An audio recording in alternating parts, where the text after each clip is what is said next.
В Совете Федерации Федерального собрания Российской Федерации состоялось очередное пленарное заседание, на котором было рассмотрено около 20 вопросов. В ходе встречи сенатор от Ингушетии Мухарбек Барахоев рассказал об итогах празднования юбилея единения Ингушетии с Россией.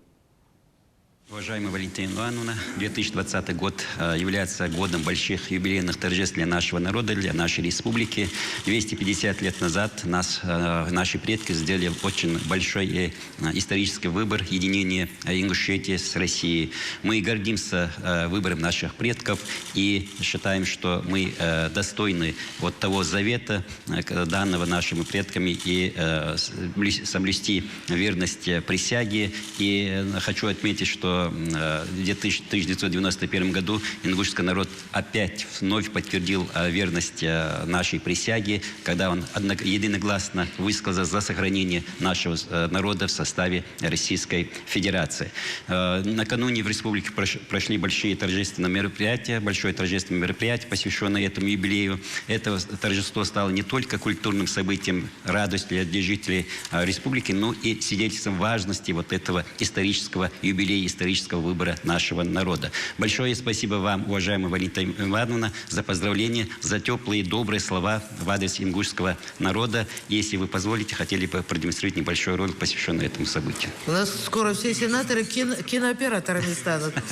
Да, хорошо, давайте посмотрим. Это действительно очень значимое событие. Я согласна с Мухарбеком Айрбетовичем, и я поручила заместителю председателя Совета Федерации Ильясу Магомеду Саламовичу Умаханову от имени Совета Федерации принять участие, выступить, поздравить. Знаю, что торжества были очень такие знаковые.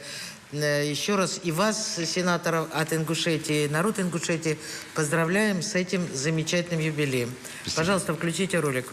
Вот уже 250 лет судьба ингушей неразрывно связана с Россией. Договор о единении с Российской империей был подписан ингушскими старейшинами в марте 1770 года. Заглянуть в эту эпоху вновь в Минкультуры пригласили всех 10 октября на обновленный стадион в Сундже. Средства на празднование годовщины были выделены президентом страны из резервного фонда. Часть из них пошли на концертную программу и реставрацию стадиона Дьякова в Сундже. Так выглядел стадион до реконструкции. Его состояние можно было назвать плачевным. В последний раз ремонт здесь проводили около 60 лет назад. За это время обветшали как трибуны, так и административный блок. А таким его увидели гости концерта. Здесь изменилось практически все. Открыли мероприятие экстремальным и зрелищным выступлением авиационной группы военно-воздушных сил России «Стрижи». 7 истребителей МиГ-29 демонстрируют фигуры высшего пилотажа. Вот в одиночном полете под руководством опытного пилота самолет выполняет один из самых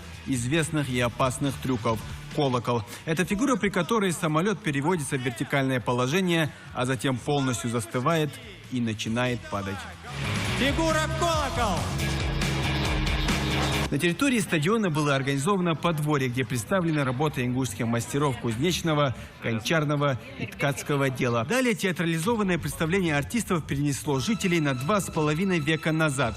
Солнце восходит над землей ингушей, а символ народа орел постепенно исчезает в лучах солнца. На фоне виднеются боевые башни, во главе каждой из которых стоит старейшина. Далее на сцене показана баталия конных всадников дикой дивизии. А эта сцена уже показывает, как проходил сам процесс подписания соглашения единения Ингушетии с Россией. Большой праздник подразумевает присутствие больших гостей. Поздравить жителей республики приехал и помощник полпреда в СКФО Сергей Стариков. Он зачитал поздравления от президента страны Владимира Путина.